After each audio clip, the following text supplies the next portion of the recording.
So let's spend some time there, because you're saying it's now increasingly likely that Donald Trump will be president again. From the moves he's made in public and from all his statements, what's your best understanding of the kind of president he's likely to be in his second term? And I want you to explain this in the context of U.S. governance and policy in the first instance, and then we'll come to the rest of the world. Okay, in terms of U.S. governance, I think that the markets, for example, like Trump the first time around, you'll remember they went up when he was elected. Why?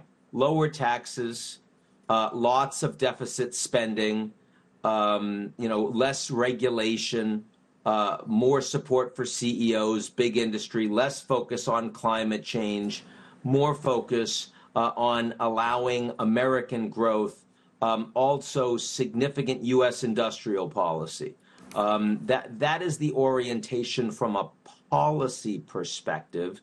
I do think that on the difference with a second Trump administration is that Trump feels much more vindictive this time around.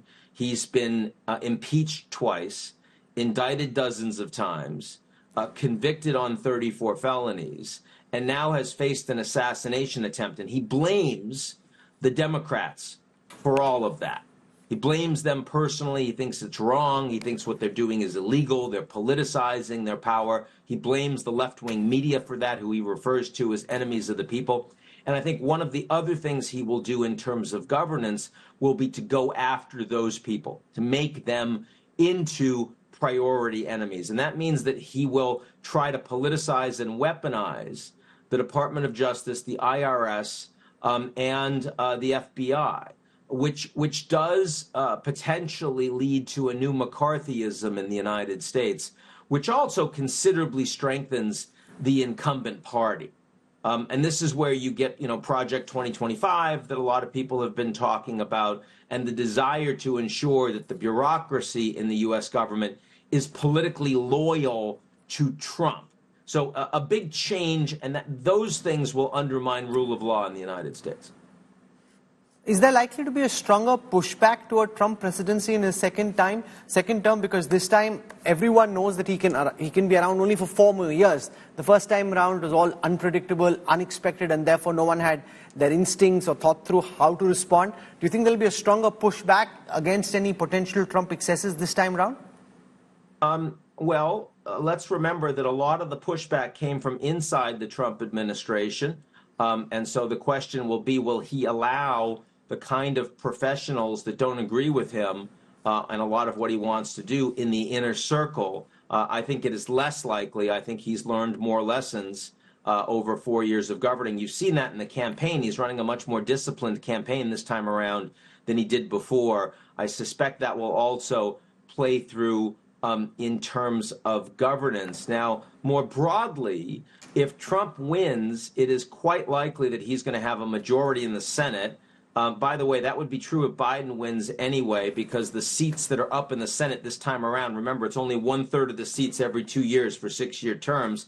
These seats are more vulnerable for the Democrats, so they likely have the Senate. They might get rid of the filibuster. You now have a Supreme Court that has just ruled that any official act by the U.S. president has impunity, according to the court, and he's likely to have the House. So, the ability for there to be checks and balances on power of Trump will be much more limited in 2025 than they were back in 2017.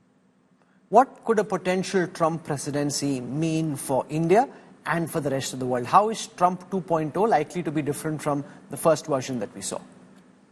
You may remember, you and I have spoken about this on a couple of occasions now. I think that India is one of the few countries in the world that is actually in a very good position with the United States, irrespective of who wins. I think that Modi has a strong relationship with Biden. He has a strong relationship with Trump. You'll remember the Howdy Modi rally in Texas that Trump attended with like 100,000 people. And Trump gets along with Modi quite well. He sees Modi as a strong leader. He's going to have 15 years now of, sort of unbroken, undiminished leadership. didn't perform as well in the last elections, has to have a coalition. But from Trump's perspective, that doesn't matter one bit. So I don't see a big change in terms of India's direct bilateral relationship with the United States. But around the world is very different. The biggest thing I should mention is that Trump really focuses on tariffs as a tool of U.S. policy. He focuses on trade balances. He wants to have a 60% tariff on all Chinese exports to the United States and a 10% tariff on all goods coming into the U.S. from around the world. The Peterson Institute in Washington, D.C., nonpartisan economic group has said that if that was implemented, it would have a 1.8% negative impact on American GDP in the first year. That's pretty significant. So, I mean, that would be the biggest near-term impact from foreign policy globally from Trump. Also, the person driving that policy is Robert Lighthizer, former U.S. trade rep under Trump in the first term. He's from Ohio. He's been a big supporter of J.D. Vance, who's also from Ohio. I think it's very likely that Lighthizer becomes Secretary of Treasury now, so that makes these policies more likely to be implemented. More broadly, Trump is a unilateralist. He's not isolationist, so he doesn't like the European Union because it's a multilateral grouping that he thinks can beat up on the United States, and they're stronger in numbers. He liked Brexit. He wants Frexit. He likes Orban from Hungary, likes the Eurosceptics, Le Pen from France. So that'll be a huge tension with European leaders. He also wants the Americans to end the war in Ukraine. J.D. Vance, as well, strongly opposes any further aid to Ukraine. The Republicans, as a party, want to keep that aid going. He wants a ceasefire. Certainly, he'll be more oriented to talk to Putin immediately once he wins the nomination. So let me pause you for a second to spend a little bit more time on the Russia-Ukraine war. If Trump does what you're saying, which is to cut off funding, put pressure on NATO, not be as friendly with Zelensky and Ukraine, how could that impact the future of the Russia-Ukraine conflict? Yeah, well, I mean, it's enormous impact in the sense that the United States is the biggest military supporter of Ukraine, even though all in, the Europeans have spent more economically than the Americans have. And so, I mean, assuming that Trump wins and he says he wants to end the war, what he does is he tells Zelensky, I'm not going to give you any more support unless you're willing to freeze the conflict where it is, which means the land that Russia presently occupies, they continue to occupy it. You can't do anything about it. Zelensky's not going to support that, but Putin will. Putin will say, sure, I'll talk to you about that. And that puts Russia in a much better position. Now, the other thing about Trump is that unlike Biden, who has made sure that his policies have been aligned with American allies on Russia every step of the way, Trump does not care. He's going to make these decisions himself, and he'll let the Europeans read about it in the New York Times or the Wall Street Journal. So the potential that the Europeans get misaligned from the United States on an issue that they consider to be existential, I think, is very high. The other big trend that's playing out is the growing geopolitical divide between China and the United States. Joe Biden has largely taken forward the policies of Donald Trump.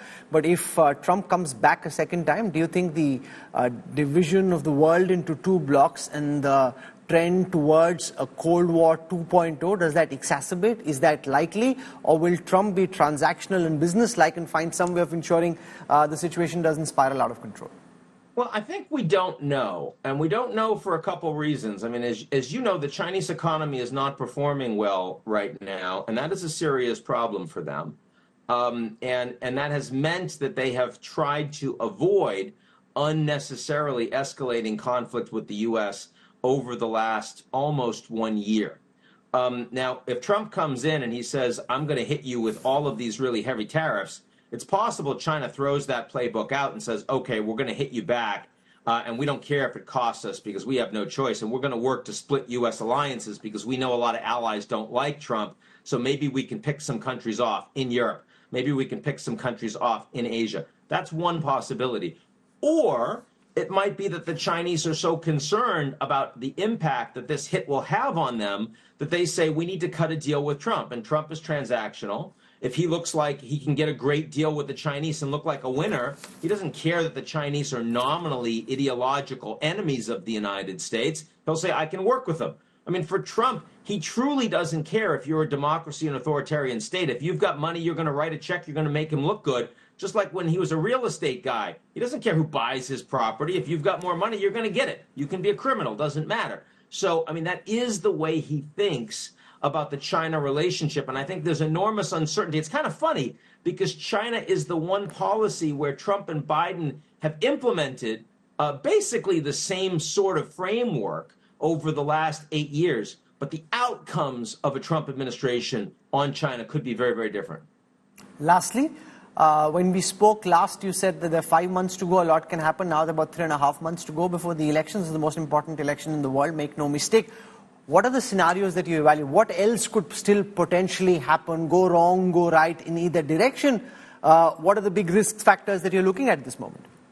Look, the Germans had just foiled a plot with the United States for Russia to try to kill the CEO of the leading defense company there. I mean, the potential that this proxy war that the West, NATO, is fighting, supporting Ukraine after the Russian invasion, could get a lot worse. I mean, you could have a Cuban Missile Crisis before November. It's not likely, but it wasn't likely that there was going to be an assassination attempt against Trump. Not because there aren't wackos with guns in the U.S. There are lots of them, but because the Secret Service should have gotten that guy. Like, he was an amateur, but they failed, right? I mean, I could see North Korea that is, deciding that they want to test the nuke, or maybe they, send some missiles into South Korean airspace, and God forbid, maybe there's an incident, maybe someone gets killed. That's a possibility. I mean, I think that there are enormous look, Biden could die. I mean, he's 81 years old. He could have a massive health incident at the last moment, and he could have a serious heart attack. Who knows? And someone has to replace him, even after the convention. You're right. I mean, this is the fact that the American election takes almost 2 years and costs billions of dollars, is it's a tragedy. It's not the way an election should be run. France, the UK, they just showed the world how you do elections. Short, sweet, everybody respects the other side. Once it's over, you go back to work. That's not where the United States is. Oh, makes sense. This really is a very complex time for the United States, and I see you're grappling with this at various levels as a citizen, as a voter yourself, and also as a risk analyst in terms of what this means for you, institutionally, individually, and for your country. Ian Bremmer, for taking out time and joining us. Thank you very much. My pleasure.